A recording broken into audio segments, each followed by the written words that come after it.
നമസ്കാരം. നിസ്സാര പ്രശ്നത്തിന്റെ പേരിൽ വീട്ടിൽ നിന്ന് പിണങ്ങിയിറങ്ങിയ ഒരു പെൺകുട്ടി അമ്മയോട് വഴക്കിട്ട് വീട് വിട്ടിറങ്ങുമ്പോൾ ഒന്ന് ഭയപ്പെടുത്തണമെന്നേ അവൾ കരുതി കാണൂ. എന്നാൽ മലപ്പുറത്ത് നിന്ന് കോഴിക്കോട് ബീച്ചിലെത്തിയ ആ പെൺകുട്ടിയെ കാത്തിരുന്നത് പെൺമക്കളുള്ള ഓരോ രക്ഷിതാക്കളിലും നടുക്കമുണ്ടാക്കുന്ന കാര്യങ്ങളാണ്. ചുറ്റുമുള്ള ചതിക്കുഴികളെക്കുറിച്ച് അറിയില്ലായിരുന്ന ആ 16-കാരിയെ തക്കം പാർത്തിരുന്ന മനുഷ്യമൃഗങ്ങൾ താമസ സൗകര്യവും ഭക്ഷണവും നൽകാമെന്ന് പറഞ്ഞ് ഫ്ളാറ്റിലേക്ക് കൂട്ടിക്കൊണ്ടുപോയി. പിന്നെ അവളെ മയക്കുമരുന്ന് നൽകി അതിക്രൂരമായി പീഡിപ്പിച്ചു. സാക്ഷര കേരളത്തെ ലജ്ജിപ്പിക്കുന്ന ആ വാർത്തയിലേക്കാണ് പോലീസ് പെട്രോൾ ആദ്യം പോകുന്നത്. സ്വാഗതം.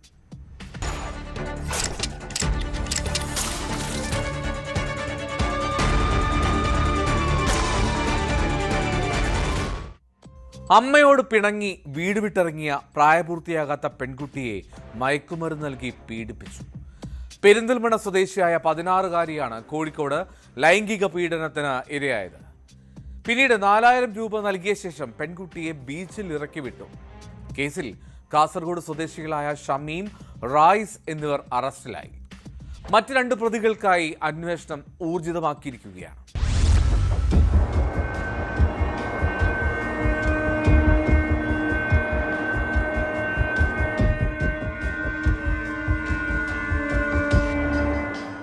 പെരിന്തൽമണ്ണ സ്വദേശിയായ പെൺകുട്ടിയാണ് മയക്കുമരുന്ന് നൽകി പീഡിപ്പിച്ചത്.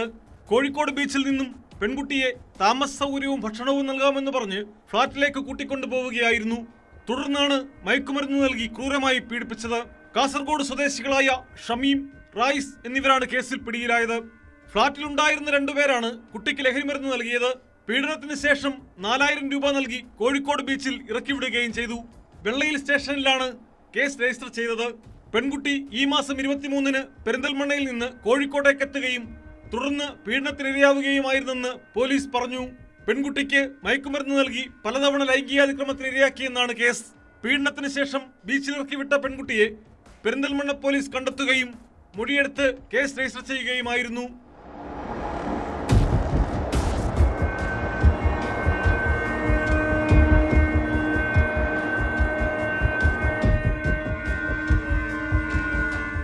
അമ്മയോട് പിണങ്ങി വീട് വിട്ടിറങ്ങിയ പെൺകുട്ടി പെരിന്തൽമണ്ണയിൽ നിന്ന് ബസ് കയറിയാണ് കോഴിക്കോട് ബീച്ചിലെത്തിയത്. പുലർച്ചെ 2 മണിക്കാണ് യുവാക്കൾ ബീച്ചിൽ നിന്നും പെൺകുട്ടിയെ ഫ്ളാറ്റിലെത്തിച്ചത്. ഇതിനിടെ കുട്ടിയെ കാണാനില്ലെന്ന് വീട്ടുകാർ നൽകിയ പരാതിയിൽ പെരിന്തൽമണ്ണ പോലീസ് അന്വേഷണം നടത്തി വരികയായിരുന്നു. തുടർന്നാണ് കുട്ടിയെ ബീച്ചിൽ കണ്ടെത്തിയത്. പ്രതികൾ 2 പേർ ഒളിവിലാണ്. സംഭവത്തിൽ കൂടുതൽ അന്വേഷണം നടത്തി വരികയാണെന്ന് പോലീസ് അറിയിച്ചു.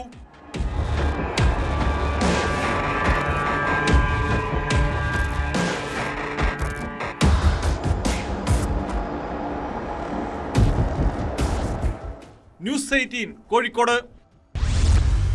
വിവാഹേതര ബന്ധങ്ങളും വഴിവിട്ട സൗഹൃദങ്ങളുമൊക്കെ പലപ്പോഴും വലിയ ദുരന്തങ്ങളിലാണ് കലാശിക്കാറുള്ളത്. മലപ്പുറത്ത് യുവാവിന്റെ ജീവനെടുക്കാൻ ഇടയാക്കിയത് വിവാഹിതയായ യുവതിയുമായി ബന്ധമുണ്ടെന്ന ഭർത്താവിന്റെ സംശയമാണ്. ഇത് ചോദ്യം ചെയ്തുണ്ടായ തർക്കത്തിനിടെ തലക്കടിയേറ്റ വഴിക്കടവ് സ്വദേശി സുരേഷ് ചികിത്സയിലിരിക്കെയാണ് മരിച്ചത്. ഡിസംബർ 17-നാണ് സുരേഷിന് മർദ്ദനമേൽക്കുന്നത്. കേസിലെ പ്രതി അനീഷിനെ പോലീസ് അറസ്റ്റ് ചെയ്യുകയും ചെയ്തു.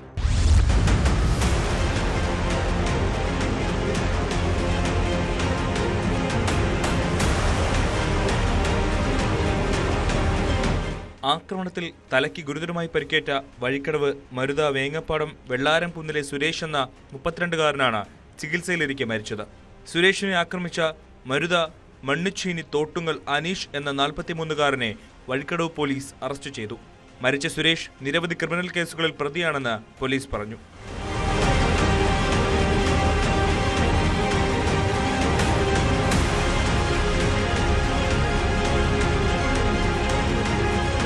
ഇക്കഴിഞ്ഞ ഡിസംബർ 17-നാണ് കേസിനാസ്പദമായ സംഭവം. അനീഷിന്റെ ഭാര്യയുമായി സുരേഷിന് ബന്ധമുണ്ടെന്ന സംശയമാണ് ഇരുവരും തമ്മിൽ സംഘർഷമുണ്ടാകാൻ കാരണമെന്ന് പോലീസ് പറയുന്നു. സംഘർഷത്തിനിടെ അനീഷിന്റെ അടിയേറ്റ് സുരേഷിന്റെ തലയ്ക്ക് ഗുരുതരമായി പരിക്കേൽക്കുകയായിരുന്നു. കോഴിക്കോട് മെഡിക്കൽ കോളേജ് ആശുപത്രിയിൽ ചികിത്സയിലിരിക്കെയാണ് മരണം. സുരേഷിന് ഭാര്യയും 2 മക്കളുമുണ്ട്.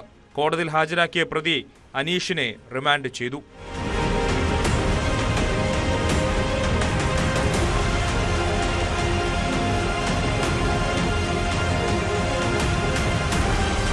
ന്യൂസ് 18 തിരൂർ.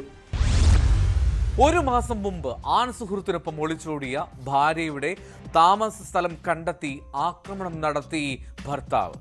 തിരുവനന്തപുരം നെടുമങ്ങാടാണ് നെട്ടയിലാണ് ഈ സംഭവം. അസം സ്വദേശിയായിട്ടുള്ള ഗോവിന്ദാണ് ഭാര്യ പ്രിയയെ ആക്രമിച്ചത്. പ്രിയയുടെ കഴുത്തിനും ഗോവിന്ദിന്റെ വയറ്റിലും പരിക്കേറ്റു. ഗോവിന്ദ് സ്വയം മുറിവേൽപ്പിച്ചതാണെന്നും അതല്ല ഇരുവരും പരസ്പരം ആക്രമിച്ചതാണെന്നും വിവരങ്ങളുണ്ട്. രണ്ടുപേരെയും തിരുവനന്തപുരം മെഡിക്കൽ കോളേജ് ആശുപത്രിയിൽ പ്രവേശിപ്പിച്ചു. ഇവരെ വിശദമായി ചോദ്യം ചെയ്താലേ കാര്യങ്ങളിൽ വ്യക്തത വരൂവെന്നാണ് പോലീസ് പറയുന്നത്.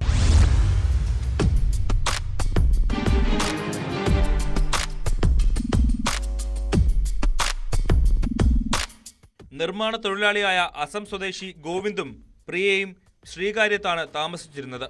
ഒരു മാസം മുമ്പ് പ്രിയ ആൺ സുഹൃത്തിനോടൊപ്പം ഒളിച്ചോടി. തുടർന്ന് ഇരുവരും നെടുമങ്ങാട് നെട്ടയിൽ വാടകയ്ക്ക് താമസിക്കുകയായിരുന്നു. ഇവരുടെ താമസ സ്ഥലം കണ്ടെത്തിയ ഗോവിന്ദ് ആക്രമണം നടത്തുകയായിരുന്നുവെന്നാണ് വിവരം. ഭാര്യയുടെ കഴുത്തറുത്ത് കൊല്ലാനായിരുന്നു ശ്രമം. സ്വന്തമായി വയറ്റിൽ കുത്തിയ ശേഷമായിരുന്നു അതിക്രമം. അതേസമയം ഇരുവരും പരസ്പരം ആക്രമിക്കുകയായിരുന്നോ എന്ന് സംശയിക്കുന്നതായി പ്രദേശവാസികൾ പറയുന്നു. വീട്ടിൽ ചോരയിൽ കുളിച്ച നിലയിലാണ് ഇരുവരെയും കണ്ടത്. 2 മാസമായി ഈ വീട്ടിൽ വാടകയ്ക്ക് താമസിക്കുകയാണ്. ആസാം സ്വദേശികളാണ്. 2 കുടുംബങ്ങളാണ് ഇവിടെ താമസിക്കുന്നത്. ഈ പ്രിയയും ഗോവിന്ദും ഇവർ പരസ്പരം കുത്തി എന്നാണ് അറിയുന്നത്. കത്തി ഉണ്ട്. അപ്പം അതിൻ്റെ ഡീറ്റെയിൽ അറിയില്ല. ബാക്കി ഇപ്പം നമ്മളിവിടെ വന്നപ്പോൾ രക്തത്തിൽ കുളിച്ച് കിടക്കുകയായിരുന്നു. ഇപ്പോൾ രണ്ടുപേരെയും മെഡിക്കൽ കോളേജിലേക്ക് കൊണ്ടുപോയിട്ടുണ്ട്. പോലീസ് വന്ന് കൊണ്ടുപോയിട്ടുണ്ട്. രണ്ടുപേരെയും തിരുവനന്തപുരം മെഡിക്കൽ കോളേജ് ആശുപത്രിയിൽ പ്രവേശിപ്പിച്ചു. നെടുമങ്ങാട് പോലീസ് എത്തിയാണ് ഇവരെ ആശുപത്രിയിൽ എത്തിച്ചത്. യുവതിയുടെ പരിക്ക് ഗുരുതരമാണ്. സുഖം പ്രാപിക്കുന്ന മുറയ്ക്ക് ഇരുവരെയും വിശദമായി ചോദ്യം ചെയ്യാനാണ് പോലീസിന്റെ തീരുമാനം.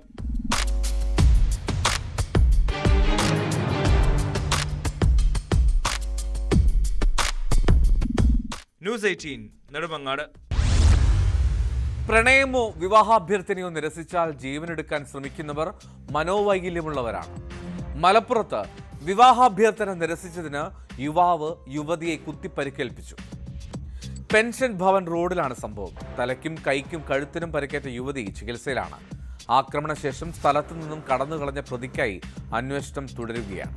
നേരത്തെ യുവതി മലപ്പുറം പോലീസിൽ ഈ യുവാവിനെതിരെ പരാതി നൽകിയതുമാണ്.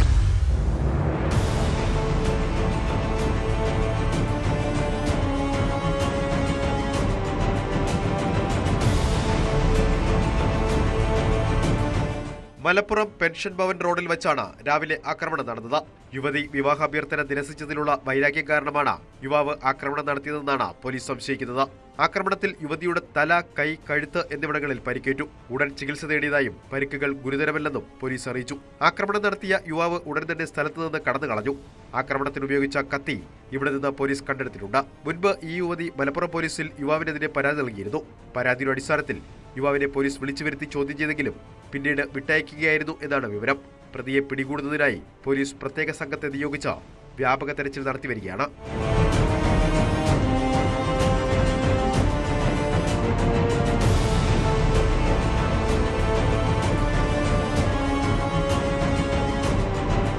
ന്യൂസ് 18 മലപ്പുറം.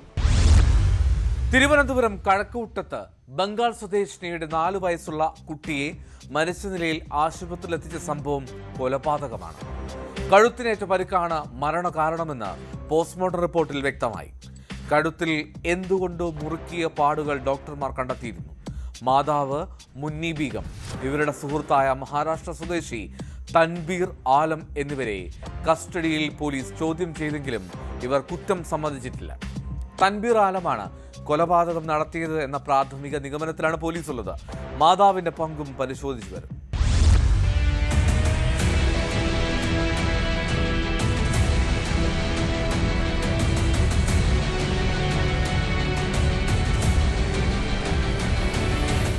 പശ്ചിമ ബംഗാൾ സ്വദേശിനിയായ മുന്നി ബീഗത്തിന്റെ 4 വയസ്സുള്ള മകൻ ഗിൽദറിനെയാണ് ഞായറാഴ്ച വൈകിട്ട് 6 മണിയോടെ കഴക്കൂട്ടത്തെ സ്വകാര്യ ആശുപത്രിയിൽ എത്തിച്ചത്. കുട്ടി ഉച്ചയ്ക്ക് ഭക്ഷണം കഴിച്ച ശേഷം കിടന്ന് ഉറങ്ങുകയായിരുന്നുവെന്നും പിന്നീട് ഉണർന്നില്ല എന്നുമാണ് മാതാവ് ആശുപത്രി അധികൃതരോട് പറഞ്ഞത്. എന്നാൽ കുട്ടിയെ പരിശോധിച്ച ഡോക്ടർ കുട്ടിയുടെ കഴുത്തിൽ പാടുകൾ കണ്ടെത്തിയതോടെ കഴക്കൂട്ടം പോലീസിനെ വിവരമറിയിക്കുകയായിരുന്നു. കുട്ടിയുടെ അമ്മയെയും ഇവരുടെ ആൺസുഹൃത്ത് മഹാരാഷ്ട്ര സ്വദേശി തൻബീർ ആലത്തെയും പോലീസ് കസ്റ്റഡിയിലെടുത്തിരുന്നു. കൊലപാതകമാണെന്ന് പോസ്റ്റ്മോർട്ടത്തിൽ വ്യക്തമായതോടെ ഇരുവർക്കും കൃത്യത്തിൽ പങ്കുണ്ടോ എന്നതുൾപ്പെടെ കാര്യങ്ങളിൽ വിശദമായ അന്വേഷണം പോലീസ് നടത്തും. 2 ആഴ്ച മുൻപാണ് 1.5 വയസ്സു പ്രായം മാത്രമുള്ള ഇളയ കുഞ്ഞടക്കം 2 മക്കളുമായി ഇവർ കഴക്കൂട്ടത്തെ ലോഡ്ജിൽ താമസത്തിനെത്തിയത്. 2 മാസം മുൻപും ഇവർ ഇതേ ലോഡ്ജിൽ താമസിച്ചിരുന്നതായി പോലീസിന് വിവരം ലഭിച്ചു. ആലുവയിൽ താമസിച്ചിരുന്ന മുന്നി ബീഗം ഭർത്താവുമായി പിണങ്ങിയാണ് കുഞ്ഞുങ്ങളുമായി ഇവിടെ എത്തിയതെന്നാണ് വിവരം. ഇവർ താമസിച്ചിരുന്ന ലോഡ്ജിൽ ഫോറൻസിക് വിഭാഗം പരിശോധന നടത്തി തെളിവുകൾ ശേഖരിച്ചു. അസ്വാഭാവിക മരണത്തിനെടുത്ത കേസിൽ പോലീസ് കൊലപാതകത്തിനുള്ള വകുപ്പുകളും ചേർക്കും.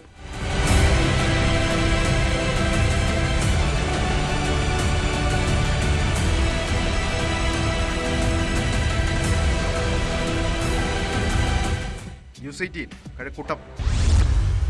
തിരുവനന്തപുരം നെയ്യാറ്റിൻകരയിൽ വ്യാപാരിയുടെ മരണത്തിൽ നഗരസഭാ കൗൺസിലർക്കെതിരെ ആരോപണം.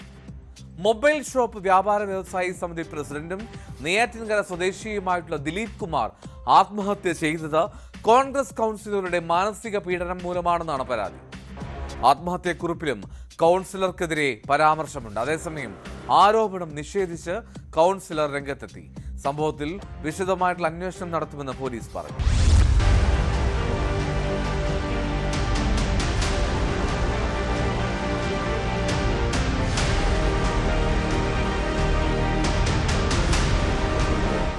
മൊബൈൽ ഷോപ്പ് വ്യാപാര വ്യവസായ സമിതി പ്രസിഡന്റും നെയ്യാറ്റിൻകര സ്വദേശിയുമായ ദിലീപ് കുമാർ എന്ന 42-കാരനെ കഴിഞ്ഞ ദിവസം രാവിലെയാണ് തൂങ്ങി മരിച്ച നിലയിൽ കണ്ടെത്തിയത്. നെയ്യാറ്റിൻകര മുനിസിപ്പാലിറ്റിയിലെ കോൺഗ്രസ് കൗൺസിലറുടെ മാനസിക പീഡനം കാരണമാണ് മരിക്കുന്നത് എന്നാണ് ആത്മഹത്യാക്കുറിപ്പ്. ദിലീപിന്റെ മരണത്തിൽ ദുരൂഹതയുണ്ടെന്നും കൗൺസിലർ ഗ്രാമം പ്രവീൺ കാരണമാണ് മരിച്ചതെന്നും ആരോപിച്ച് ഇതിനു പിന്നാലെ കുടുംബം രംഗത്തു വന്നു. ഇതു സംബന്ധിച്ച് ദിലീപിന്റെ സഹോദരൻ രാജീവ് നെയ്യാറ്റിൻകര പോലീസിൽ മൊഴിയും നൽകിയിട്ടുണ്ട്. തൻ്റെ കുടുംബത്തിലേക്കുള്ള കൗൺസിലറുടെ അനാവശ്യമായുള്ള കടന്നുവരവും മാനസികമായി തളർത്തിയെന്നാണ് ദിലീപിൻ്റെ ആത്മഹത്യാക്കുറിപ്പിൽ പറയുന്നത്. കുടുംബത്തിന് നീതി ലഭിക്കണമെന്ന് സഹോദരൻ രാജീവ് പറഞ്ഞു. മാനസികമായിട്ട് ചില കാര്യങ്ങൾ പറയുന്നുണ്ട്. അതായത് ചിലരുടെ ഇടപെടൽ അതിനകത്ത് വരുന്നത്. അത് നമ്മൾ ഒരു വാർഡ് കൗൺസിലർ എന്ന് പറഞ്ഞാണ് പറഞ്ഞിട്ടുള്ളത്. ഞാൻ അത് എൻ്റെ അടുത്തല്ലാതെ തന്നെ വാർഡ് കൗൺസിലർ എന്ന് പറയുന്നതിൽ ഒരു ചേട്ടൻ ഒരു സൂചന നേരത്തെ തന്നതിനനുസരിച്ച് ഞാൻ ഇന്നലെ പോലീസ് സ്റ്റേഷനിൽ അതിൻ്റെ ഒരു മൊഴി കൊടുത്തിട്ടുണ്ട്. അപ്പോൾ വാർഡ് കൗൺസിലർ എന്ന് പറയുമ്പോൾ നമ്മുടെ വാർഡിലുള്ള കൗൺസിലർ ഉദ്ദേശിച്ചായിരിക്കും ആണ് എൻ്റെ അടുത്ത് പറഞ്ഞു അത്. അപ്പോൾ സ്റ്റേഷനിൽ ഞാനിപ്പോൾ പറഞ്ഞിട്ടുണ്ട്, സത്യസന്ധമായ ഒരു അന്വേഷണം എൻ്റെ ചേട്ടനും നമുക്കും ഒരു നീതി കിട്ടത്തക്ക രീതിയിലുള്ള സത്യസന്ധമായി പോലീസ് അന്വേഷിച്ച് ഒരു നീതി ഉറപ്പാക്കി തരണം. ആത്മഹത്യാക്കുറിപ്പ് ലഭിച്ച പശ്ചാത്തലത്തിൽ മൊബൈൽ ഫോണുകൾ ഉൾപ്പെടെ കേന്ദ്രീകരിച്ച് വിശദമായ അന്വേഷണം നടത്തുമെന്ന് നെയ്യാറ്റിൻകര പോലീസ് വ്യക്തമാക്കി. അതേസമയം ആരോപണം നിഷേധിച്ച കൗൺസിലർ ഗ്രാമം പ്രവീൺ ദിലീപിന്റെ ആത്മഹത്യയിൽ യാതൊരു ബന്ധവുമില്ലെന്നും വ്യക്തമാക്കി. അത് എന്തായാലും അത് നിങ്ങൾക്ക് പരിശോധിക്കാം. അത് പരിശോധിക്കുന്നതിലൊന്നും ഒരു തെറ്റുമില്ല. എൻ്റെ ഫോൺ പരിശോധിക്കാം. ഞാൻ അങ്ങനെ വിളിച്ചിട്ടുണ്ടോയെന്നും അങ്ങനെ സംസാരിച്ചിട്ടുണ്ടോയെന്നും അങ്ങനെ തെറ്റായ രീതിയിൽ പെരുമാറിയിട്ടുണ്ടോയെന്നും നിങ്ങൾക്ക് പരിശോധിക്കാം. പരിശോധിച്ച് എന്ത് നിയമ നടപടികൾ എൻ്റെ പേരിൽ കൈക്കൊണ്ടാലും അത് സ്വീകരിക്കാൻ ഞാൻ തയ്യാറാണ്. ഞാനിതിൽ നിരപരാധിയാണ്. ഇങ്ങനെ ഒരു തെറ്റ് എൻ്റെ ഭാഗത്തു നിന്നും ഉണ്ടായിട്ടില്ല. ആ സ്ത്രീയായിട്ടുള്ള ബന്ധമെന്ന് പറയുന്ന ഒരു മീഡിയേഷൻ കഴിഞ്ഞ ദിവസം കോടതിയിൽ വിളിച്ചൊരു മീഡിയേഷനിൽ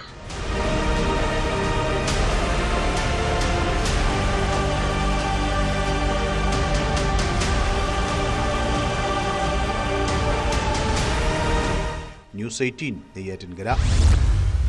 തെരഞ്ഞെടുപ്പിലെ വിജയാഘോഷവുമായി ബന്ധപ്പെട്ട് നടന്ന തർക്കത്തെ തുടർന്ന് ഇടുക്കിയിൽ യൂത്ത് കോൺഗ്രസ് പ്രവർത്തകന് വെട്ടേറ്റു. വട്ടുകുന്നേൽപ്പടി പുത്തൻപുരയ്ക്കൽ പ്രിൻസ് ജെയിംസിനാണ് പരിക്കേറ്റത്. സംഭവത്തിൽ CPM കുന്തളംപാറ ബ്രാഞ്ച് സെക്രട്ടറി അരിക്കുഴിയിൽ വിഷ്ണുവിനെ പോലീസ് അറസ്റ്റ് ചെയ്തു. വിഷ്ണുവിനെതിരെ വധശ്രമത്തിനാണ് കേസെടുത്തിരിക്കുന്നത്.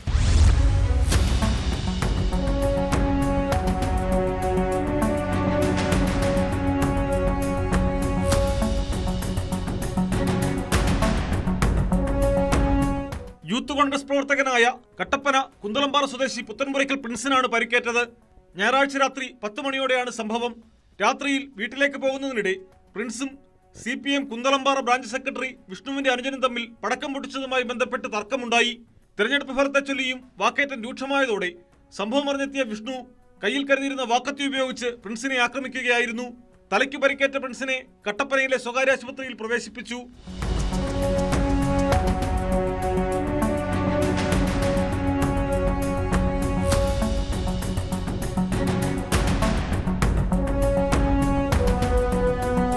പരാതിയുടെ അടിസ്ഥാനത്തിൽ വിഷ്ണുവിനെ പോലീസ് കസ്റ്റഡിയിലെടുത്തു. ആക്രമണത്തിനെതിരെ പ്രതിഷേധം സംഘടിപ്പിക്കുമെന്ന് കോൺഗ്രസ് നേതൃത്വം അറിയിച്ചു.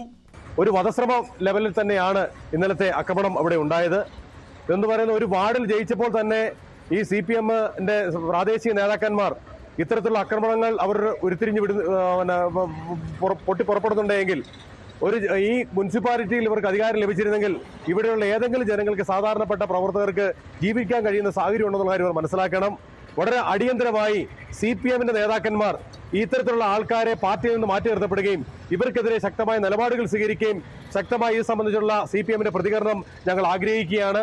ഞങ്ങളുടെ പ്രവർത്തകർക്കിടെ ഇത്തരത്തിലുള്ള നിലപാടുകൾ സ്വീകരിച്ചാൽ അത് ശക്തമായിട്ട് മുൻകരുതലെടുക്കുവാൻ കോൺഗ്രസ് പാർട്ടി നിർബന്ധിതരാകും. അതുകൊണ്ട് ഇത്തരത്തിലുള്ള ആക്രമണ പ്രവർത്തനങ്ങളിൽ നിന്നും CPM ഒഴിഞ്ഞു മാറണമെന്നാണ് കോൺഗ്രസ് പാർട്ടിക്ക് ആവശ്യപ്പെടുവാനുള്ളത്.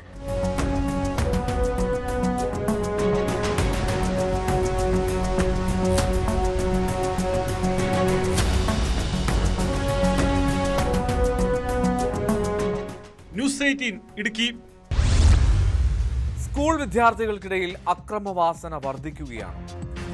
അങ്ങനെയാണെന്നാണ് പുറത്തുവരുന്ന പല വാർത്തകളും വ്യക്തമാക്കുന്നത്. കോഴിക്കോട് കൂടരഞ്ഞിയിൽ ആദിവാസിയായ 7ാം ക്ലാസ് വിദ്യാർത്ഥിയെ മറ്റൊരു വിദ്യാർത്ഥി വീട്ടിലെത്തി ക്രൂരമക്കു ചൂണ്ടി 7 കിലോയോളം സ്വർണ്ണ വജ്രാഭരണങ്ങൾ കവർന്നു. മലയാളികളുടെ ഉടമസ്ഥതയിലുള്ള സ്കൈ ഗോൾഡ് ആൻഡ് ഡയമണ്ട് ജ്വല്ലറിയിലാണ് ഈ കവർച്ച നടന്നത്. പ്രതികൾ കേരളത്തിലേക്ക് കടന്നുവെന്നാണ് സൂചന. സംഭവത്തിൽ പ്രത്യേക സംഘത്തെ രൂപീകരിച്ച് അന്വേഷണം ഊർജിതമാക്കിയിരിക്കുകയാണ് കർണാടക പോലീസ്.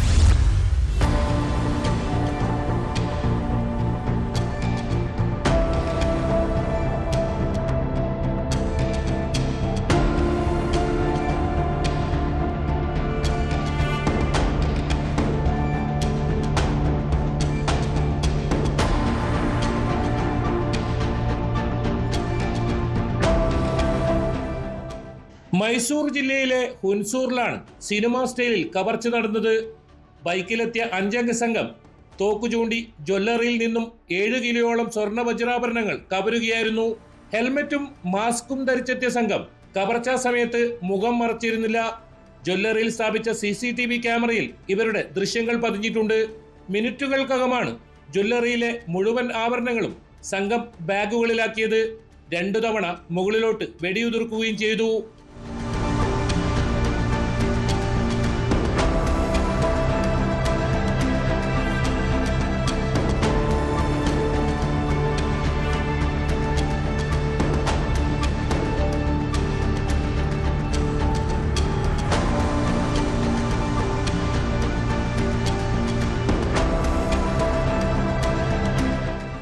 ജ്വല്ലറിയിലെ സുരക്ഷാ ജീവനക്കാരനെയും മറ്റ് ജീവനക്കാരനെയും തോക്കു ചൂണ്ടി ഭീഷണിപ്പെടുത്തിയാണ് ഇവർ അകത്ത് കയറിയത്. അക്രമികൾ ഇംഗ്ലീഷും ഹിന്ദിയുമാണ് സംസാരിച്ചതെന്ന് ദൃക്സാക്ഷികൾ പറയുന്നു. ഇത് അന്വേഷണത്തെ വഴിതെറ്റിക്കാനാണെന്നാണ് പോലീസിന്റെ നിഗമനം. കവർച്ചാ സംഘം പാണത്തൂർ വഴി കേരളത്തിലേക്ക് കടന്നതായാണ് സൂചന. മടിക്കേരി ഭാഗമണ്ഡലം പാണത്തൂർ റോഡ് വഴിയാണ് രക്ഷപ്പെട്ടതെന്ന് പോലീസ് സംശയിക്കുന്നു. വനമേഖലയോട് ചേർന്നുള്ള വഴികളായതിനാൽ എവിടെയെങ്കിലും ഒളിച്ചിരിക്കാനുള്ള സാധ്യതയും പോലീസ് തള്ളിക്കളയുന്നില്ല.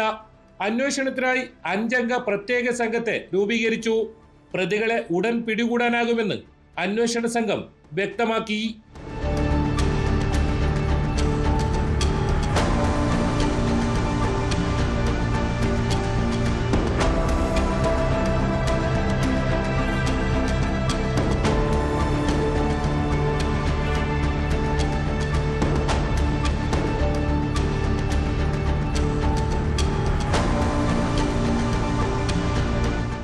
ന്യൂസ് 18 കാസർഗോഡ്. വിയൂരിൽ നിന്നും രക്ഷപ്പെട്ട കൊടും ക്രിമിനൽ ബാലമുരുകൻ വീണ്ടും പിടിയിലായി. തമിഴ്നാട്ടിലെ ട്രിച്ചിയിൽ നിന്നാണ് പോലീസ് ബാലമുരുകനെ പിടികൂടിയത്. പ്രതിയെ തെങ്കാശി കോടതിയിൽ ഹാജരാക്കി. കഴിഞ്ഞ നവംബർ 3-നാണ് ബാലമുരുകൻ വിയൂർ ജയിലിന് സമീപത്ത് വെച്ച് തമിഴ്നാട് പോലീസിന്റെ കസ്റ്റഡിയിൽ നിന്നും രക്ഷപ്പെട്ടത്. 5 കൊലക്കേസ് ഉൾപ്പെടെ 53 കേസുകളിലെ പ്രതിയാണ് ബാലമുരുകൻ.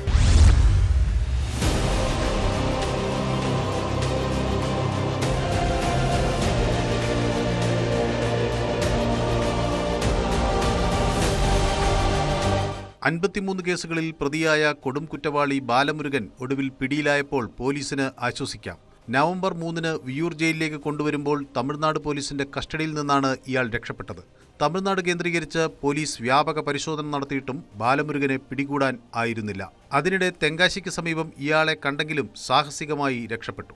കഴിഞ്ഞ ദിവസം തിരുച്ചിറപ്പള്ളിയിൽ വാഹന പരിശോധന നടത്തവേ ബൈക്കിലെത്തിയ ബാലമുരുകനെ പോലീസ് പിടികൂടുകയായിരുന്നു. തെങ്കാശി കോടതിയിൽ ഹാജരാക്കിയ ഇയാളെ റിമാൻഡ് ചെയ്തു. പ്രതിയെ വൈകാതെ വിയ്യൂർ പോലീസിന് കൈമാറും.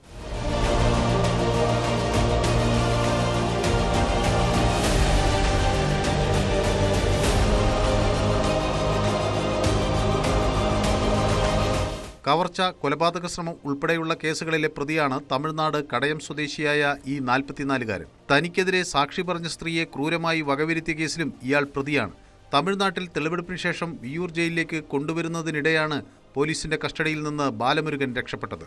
സംഭവത്തിൽ തമിഴ്നാട് ബന്തൽകുടി സ്റ്റേഷനിലെ SI നാഗരാജൻ ഉൾപ്പെടെ 3 ഉദ്യോഗസ്ഥരെ സസ്പെൻഡ് ചെയ്തിരുന്നു. കഴിഞ്ഞ വർഷവും വിയ്യൂർ ജയിലിന് മുന്നിൽ നിന്ന് Balamurugan രക്ഷപ്പെട്ടിരുന്നു.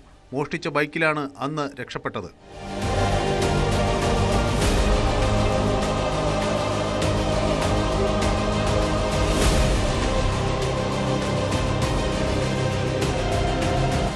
News desk, news 18. Save box app തട്ടിപ്പ് കേസുമായി ബന്ധപ്പെട്ട് നടൻ ജയസൂര്യയെ എൻഫോഴ്സ്മെന്റ് ഡയറക്ടറേറ്റ് ചോദ്യം ചെയ്തു. കൊച്ചി ഓഫീസിൽ വെച്ചായിരുന്നു ചോദ്യം ചെയ്യൽ. സേവ് ബോക്സിന്റെ ബ്രാൻഡ് അംബാസിഡർ ആയിരുന്നു ജയസൂര്യ. ജയസൂര്യയുടെ ഭാര്യ സരിതയുടെ മൊഴിയും ED രേഖപ്പെടുത്തി.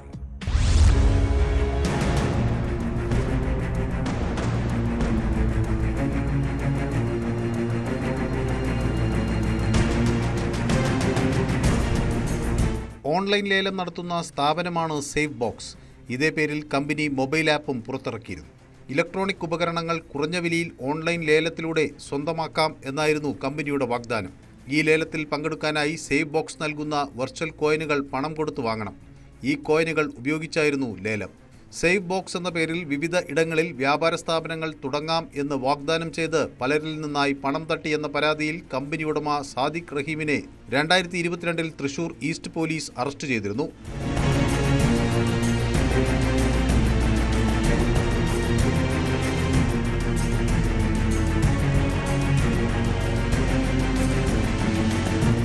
ഇടപാടുകളിൽ കള്ളപ്പണം ഉൾപ്പെടെയുണ്ടെന്ന പരാതിയിലാണ് ED അന്വേഷണം ആരംഭിച്ചത്. കേസിൽ ജയസൂര്യയെ ഇത് 2ാം വട്ടമാണ് ED ചോദ്യം ചെയ്യുന്നത്. കരാറുകളുടെ വിശദാംശങ്ങളും പണം കൈമാറിയ രസീതിയും ED അന്വേഷിച്ചു. നടന്റെ ഭാര്യ സരിത ജയസൂര്യയുടെയും മൊഴി രേഖപ്പെടുത്തി.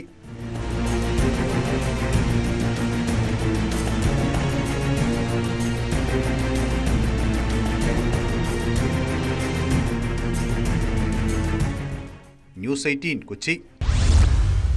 ശബരിമല സ്വർണ്ണക്കൊള്ളയിൽ CPM നേതാവും തിരുവിതാംകൂർ ദേവസ്വം ബോർഡ് മുൻ അംഗവുമായ N. വിജയകുമാർ അറസ്റ്റിൽ. A. പത്മകുമാർ പ്രസിഡന്റായിരുന്ന ഭരണസമിതിയിൽ അംഗമായിരുന്ന വിജയകുമാറിന് സ്വർണ്ണക്കൊള്ളയിൽ പങ്കുണ്ട് എന്നാണ് SITയുടെ കണ്ടെത്തൽ. N. വിജയകുമാറിന്റെയും മറ്റൊരു ബോർഡ് അംഗമായിരുന്ന KP ശങ്കരദാസിന്റെയും അറസ്റ്റ് വൈകുന്നതിനെ ഹൈക്കോടതി വിമർശിച്ചിരുന്നു. സമ്മർദ്ദം താങ്ങാനാവുന്നില്ലെന്ന് കുടുംബാംഗങ്ങളെ അറിയിച്ച ശേഷം വിജയകുമാർ മുൻകൂർ ജാമ്യ ഹർജി പിൻവലിച്ച് അഭിഭാഷകനൊപ്പം SITക്ക് മുന്നിൽ കീഴടങ്ങുകയായിരുന്നു. അതേസമയം SITക്ക് വിദേശ വ്യവസായി നൽകിയ മൊഴിയുടെ കൂടുതൽ വിവരങ്ങളും പുറത്തുവന്നു.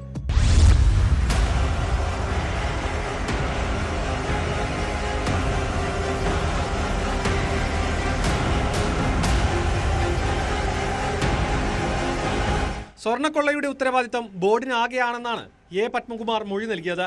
അംഗങ്ങളും അറിഞ്ഞാണ് 2019 ശബരിമലയിലെ ദ്വാരപാല ശില്പങ്ങൾ സ്വർണം പൂശാൻ അനുമതി നൽകിയെന്നാണ് മൊഴി. വിജയകുമാറിന്റെയും ശങ്കരദാസിന്റെയും അറസ്റ്റ് വൈകുന്നതിൽ ഹൈക്കോടതി സിംഗിൾ ബെഞ്ചും സംശയം പ്രകടിപ്പിച്ചതോടെ SIT കടുത്ത നടപടിയിലേക്ക് നീങ്ങുകയായിരുന്നു. ഇരുവരെയും 3ാം വട്ടം ചോദ്യം ചെയ്യാൻ വിളിപ്പിച്ചെങ്കിലും മുൻകൂർ ജാമ്യ ഹർജിയും ആരോഗ്യ പ്രശ്നങ്ങളും പറഞ്ഞ് ഇരുവരും ഹാജരായിരുന്നില്ല. കൊല്ലം വിജിലൻസ് കോടതി ജാമ്യാപേക്ഷ തള്ളാൻ സാധ്യതയുണ്ടെന്ന നിയമോപദേശത്തിന്റെ അടിസ്ഥാനത്തിലാണ് ഹർജി പിൻവലിച്ച് അഭിഭാഷകനൊപ്പം വിജയകുമാർ SITക്ക് മുന്നിൽ കീഴടങ്ങിയത്. SP ശശിധരന്റെ നേതൃത്വത്തിൽ ചോദ്യം ചെയ്യലിനു ശേഷം വിജയകുമാറിന്റെ അറസ്റ്റ് രേഖപ്പെടുത്തി. പ്രസിഡന്റും ഉദ്യോഗസ്ഥരും അറിഞ്ഞുള്ള ഇടപാടാണെന്നും തനിക്ക് യാതൊരുവിധ പങ്കുമില്ലെന്നും വിജയകുമാർ ആവർത്തിച്ചു.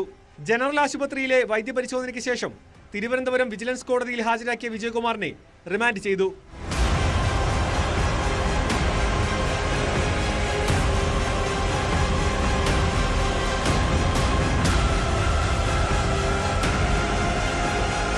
ഉണ്ണികൃഷ്ണൻ പോറ്റിക്ക് വേണ്ടി ബോർഡ് പ്രസിഡന്റായിരുന്ന പത്മകുമാറിനൊപ്പം വിജയകുമാറും ഗൂഢാലോചന നടത്തിയെന്നാണ് remand report.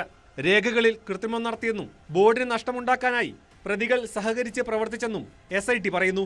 CPM Thiruvallam local committee അംഗമായ വിജയകുമാറിന്റെ അറസ്റ്റ് സ്വർണ്ണക്കൊള്ള വിവാദത്തിൽ പ്രതിരോധം തീർക്കാൻ ശ്രമിക്കുന്ന CPM നേതൃത്വത്തെ വീണ്ടും പ്രതിസന്ധിയിലാക്കും. ശാരീരിക ബുദ്ധിമുട്ടുകളെ തുടർന്ന് ചികിത്സയിലുള്ള KP ശങ്കർദാസിന്റെ കാര്യത്തിൽ അന്വേഷണ സംഘം എന്ത് നടപടി സ്വീകരിക്കുമെന്നും നിർണായകമാണ്. അതേസമയം SITക്ക് വിദേശ വ്യവസായി നൽകിയ മൊഴിയുടെ കൂടുതൽ വിവരങ്ങളും പുറത്തു വന്നിട്ടുണ്ട്. ശബരിമലയിലെ ഉരുപ്പടികളുടെ ഇടപാട് നടന്നത് തിരുവനന്തപുരത്ത് വെച്ചാണെന്നും ഇടപാടിനായി ഡി മണി ആദ്യം സമീപിച്ചത് തന്നെയാണെന്നുമാണ് വ്യവസായിയുടെ മൊഴി. ഡി മണി എന്നാൽ ദാവൂദ് മണിയാണെന്നും ഡിണ്ടിഗലിൽ SIT കണ്ടെത്തിയ ആൾ തന്നെയാണ് ഡി മണിയെന്നും വ്യവസായി വ്യക്തമാക്കുന്നു. ഇക്കാര്യത്തിലും SIT കൂടുതൽ അന്വേഷണം നടത്തും.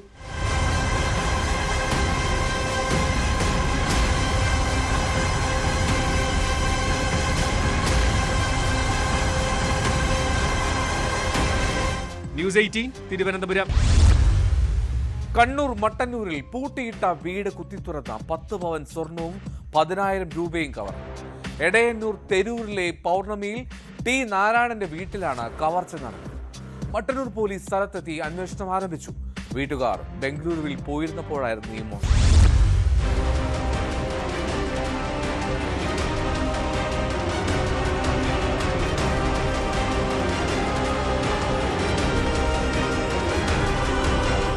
എടയന്നൂർ തെരൂരിലെ നാരായണൻ വീട് പൂട്ടി ബംഗളൂരുവിൽ മകളുടെ വീട്ടിൽ പോയ സമയത്താണ് മോഷണം. വീടിന്റെ കിടപ്പുമുറിയിലെ അലമാരയിൽ സൂക്ഷിച്ച ആഭരണങ്ങളും പണവുമാണ് കവർച്ച ചെയ്യപ്പെട്ടത്. വീടിന്റെ മുൻഭാഗത്തെയും പിൻഭാഗത്തെയും വാതിലുകൾ കുത്തിത്തുറന്നായിരുന്നു മോഷണം. കരിമണിമാല, 3 മോതിരങ്ങൾ, കമ്മൽ എന്നിവ ഉൾപ്പെടുന്ന ആഭരണങ്ങൾ കവർന്നു. ഈ മാസം 22 മുതൽ വീട്ടിൽ ആൾതാമസമുണ്ടായിരുന്നില്ല. ഞായറാഴ്ച രാത്രി 7ഓടെ വീട്ടിൽ തിരിച്ചെത്തിയപ്പോഴാണ് മോഷണ വിവരം വ്യക്തമായത്. തുടർന്ന് മട്ടന്നൂർ പോലീസിൽ പരാതി നൽകി.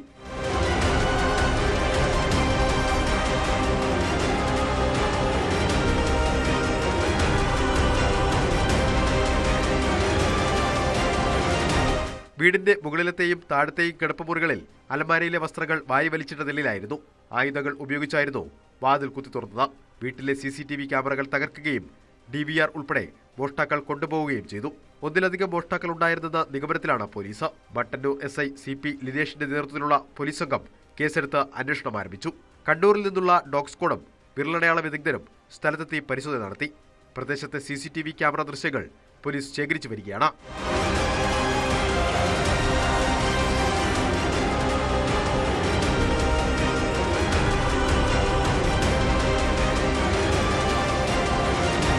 ന്യൂസ് 18 കണ്ണൂർ. സുഹൃത്തുക്കളെ വിശ്വസിപ്പിക്കാൻ മുള്ളൻ പന്നിയുടെ ഇറച്ചിക്കൊപ്പം അതിന്റെ മുള്ളും സൂക്ഷിച്ച ഇതര സംസ്ഥാന തൊഴിലാളി പിടിയിലായി. ഇടുക്കിയിലാണ് സംഭവം. ബീഹാർ സ്വദേശിയായിട്ടുള്ള തൊഴിലാളിയാണ് കട്ടപ്പന പോലീസിന്റെ പിടിയിലായത്.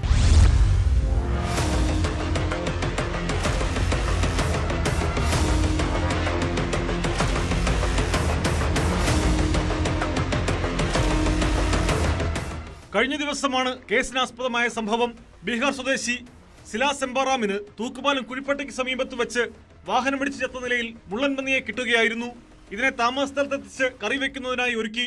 തുടർന്ന് കട്ടപ്പനയിലുള്ള സുഹൃത്തുക്കളെ ഇറച്ചി ലഭിച്ച വിവരം അറിയിച്ചെങ്കിലും അവർ മുള്ളൻപന്നിയുടെ ഇറച്ചിയാണെന്ന് വിശ്വസിച്ചില്ല. ഇതോടെ സുഹൃത്തുക്കളെ വിശ്വസിപ്പിക്കുകയും ഇറച്ചി പാകം ചെയ്ത് കഴിക്കുകയും ചെയ്യുന്നതിനായി കട്ടപ്പനയിലേക്ക് ഇറച്ചിയും ചാക്കിലാക്കി പുറപ്പെട്ടു. വിശ്വാസം വരുത്താനായി മുള്ളൻപന്നിയുടെ മുള്ളുകളും ഇറച്ചിക്കൊപ്പം സൂക്ഷിച്ചു. കട്ടപ്പനയിൽ പോലീസിന്റെ പ്രത്യേക പരിശോധന നടക്കുന്നതിനിടയിൽ ഇയാളുടെ ചാക്ക് ശ്രദ്ധയിൽപ്പെടുകയും ഇറച്ചി കണ്ടെത്തുകയുമായിരുന്നു.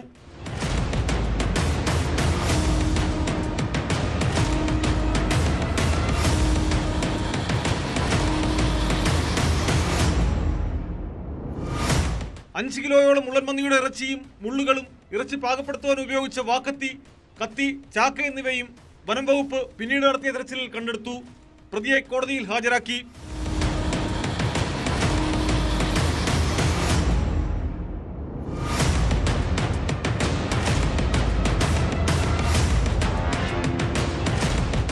ന്യൂസ് 18 ഇടുക്കി. ഉന്നാവ് ബലാത്സംഗ കേസിൽ BJP മുൻ MLA കുൽദീപ് സിംഗ് സെൻഗാറിന് തിരിച്ചടി. ശിക്ഷ മരവിപ്പിച്ച് ജാമ്യം അനുവദിച്ച ഡൽഹി ഹൈക്കോടതിയുടെ ഉത്തരവ് സുപ്രീം കോടതി സ്റ്റേ ചെയ്തു. ഹൈക്കോടതി വിധിക്കെതിരായി CBI സമർപ്പിച്ച അപ്പീൽ പരിഗണിച്ചാണ് ചീഫ് ജസ്റ്റിസ് സൂര്യകാന്ത് അധ്യക്ഷനായിട്ടുള്ള 3-അംഗ ബെഞ്ചിന്റെ ഈ നടപടി. അതിജീവിതയ്ക്ക് നിയമസഹായം ഉറപ്പാക്കണമെന്നും കോടതി നിർദ്ദേശിച്ചു.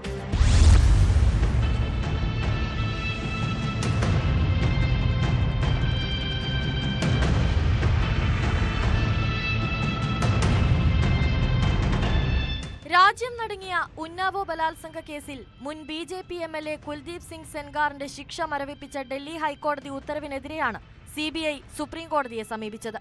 ഹൈക്കോടതി വിധി നിയമവിരുദ്ധവും യുക്തിഹീനവുമാണെന്ന് ചൂണ്ടിക്കാട്ടിയ CBI ഉത്തരവ് അടിയന്തരമായി സ്റ്റേ ചെയ്യണമെന്ന് ഹർജിയിൽ ആവശ്യപ്പെട്ടു. അപ്പീൽ പരിഗണനയിലിരിക്കെ പ്രതിയെ ജാമ്യത്തിൽ വിട്ടയച്ചതും ശിക്ഷ താൽക്കാലികമായി നിർത്തിവച്ചതും തെറ്റായ കീഴ്വഴക്കമാണെന്ന CBIയുടെ വാദം അംഗീകരിച്ച ചീഫ് ജസ്റ്റിസ് സൂര്യകാന്ത് അധ്യക്ഷനായ 3-അംഗ ബെഞ്ച് ഹൈക്കോടതി വിധി സ്റ്റേ ചെയ്തു. സാധാരണ ഇത്തരം കേസുകളിൽ ജാമ്യം നൽകിയാൽ റദ്ദാക്കാറില്ല. എന്നാൽ ഉന്നാവ് ബലാത്സംഗ കേസിൽ സാഹചര്യം ഗുരുതരമെന്നായിരുന്നു കോടതി നിരീക്ഷണം. അതിജീവിതയ്ക്ക് നിയമസഹായം ഉറപ്പുവരുത്തണമെന്നും സുപ്രീം കോടതി വ്യക്തമാക്കി. 4 ആഴ്ചയ്ക്കകം മറുപടി നൽകണമെന്നാവശ്യപ്പെട്ട് എതിർകക്ഷികൾക്ക് പരമോന്നത കോടതി നോട്ടീസ് അയച്ചു. मुझसे ये रोज पूछ रहा था कि क्या अब हम अगले 5 मिनट जिंदा रहेंगे या नहीं रहेंगे. अब कम से कम मैं इन्हें ये बता सकता हूँ कि आपके पास अभी बहुत छोटी सी रिलीफ मिली है. बिल्कुल हमें इसको विक्ट्री नहीं कहना चाहिए. मैं इसको विक्ट्री नहीं कह रहा हूँ. ये विक्ट्री नहीं है. ये एक छोटा सा सांस लेने का मौका विक्टिम और उसको परिवार को मिला है. इसके अलावा इस फैसले को मैं कुछ भी नहीं देख सकता. വിചാരണ കോടതി ഉത്തരവ് സ്റ്റേ ചെയ്ത ഹൈക്കോടതി നടപടിക്കെതിരെ അതിജീവിത ജന്തർ മന്ദറിലെത്തി പ്രതിഷേധിച്ചിരുന്നു. കേസിൽ സെൻഗാറുമായി CBI ഉദ്യോഗസ്ഥർ ഒത്തുകളിച്ചെന്നായിരുന്നു അതിജീവിതയുടെ ആരോപണം. കോടതി നടപടികളിൽ ഉദ്യോഗസ്ഥർ മനഃപൂർവ്വം വീഴ്ച വരുത്തിയെന്നും മൊഴിയിൽ കൃത്രിമത്വം കാട്ടിയെന്നും അതിജീവിത ആരോപിച്ചിരുന്നു. പ്രതിഷേധത്തിനിടെ കുഴഞ്ഞു വീണ അതിജീവിതയെ പിന്നീട് ആശുപത്രിയിലേക്ക് മാറ്റുകയായിരുന്നു.